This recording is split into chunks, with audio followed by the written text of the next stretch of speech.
sometimes you get a little emotional when you think about Independence Day and what it means to you and what it means to the world. And I don't know, can you speak on that? It's coming up in a couple days. Yeah, yes, like, I'm not turning a blind eye towards the problems that our country has, or the country, or the history of our country. Like founding fathers with slaves. I understand and I see it all of it being imperfect. But even in how imperfect we are, we stopped fascism. We like built the Golden Gate Bridge, built the Empire States Building. We built the most powerful superpower, economic freedom, a beacon of hope to the rest of the world. Where going to the most desolate places in Africa and digging wells, and like bringing for the world the greatest surge in economic prosperity in the history of mankind. We haven't cured cancer yet, but we pretty much figured out how to cure AIDS. And like that's just in the past 10 years. So I'm blessed and cursed because I have seen such atrocities and I have seen such disgusting, horrible aspects of humankind. But I'm blessed because that gives me a perspective for contrast. And it lets me see, like if you're always sipping on lukewarm coffee, kind of just lukewarm coffee. But then if you have that like perfect hot cup of coffee, like that has the right amount of cream in it, and it hits you the first thing in the morning, and you're like, oh my God, this is amazing. Or that perfectly chilled champagne, like how about lukewarm champagne? Does that sound good to anybody? No. Right.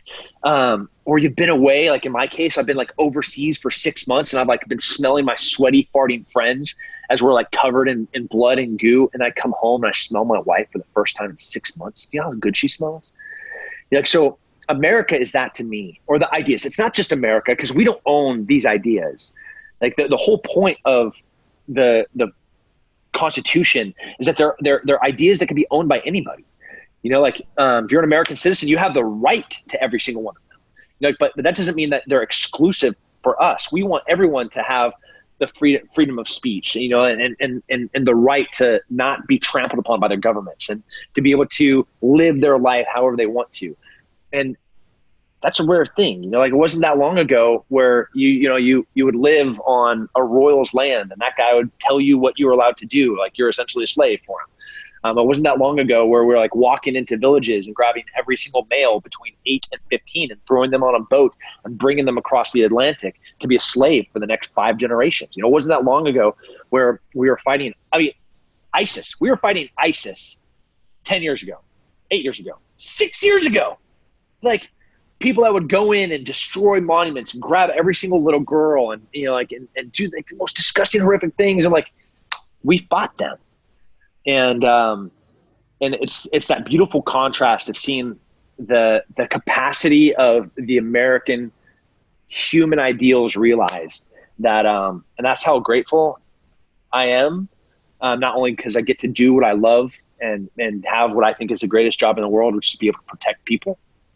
But I also get to see the fruits of that labor. Like I've been to a country in Africa a few times over and over again in the past 5 years. And 5 years ago, it was this war-torn civil unrest about like the government had been overthrown like 6 times in the past 10 years. And then like every single time I've gone back the past 5 consecutive years, it's like a little bit better, a little bit better. And then I'm like, man, we have like this really cool park, and there's little restaurants and cafes, and I walk in, they're speaking French, and they don't like look at me and like, if this guy's here, does that mean that the bad guys are coming, or that they're bad guys? Like that never even comes into their mind. They're just like living. And like, I did that, I was part of it. I was a little tiny, stupid, scarred, dumb part, but like, that's what it is to me.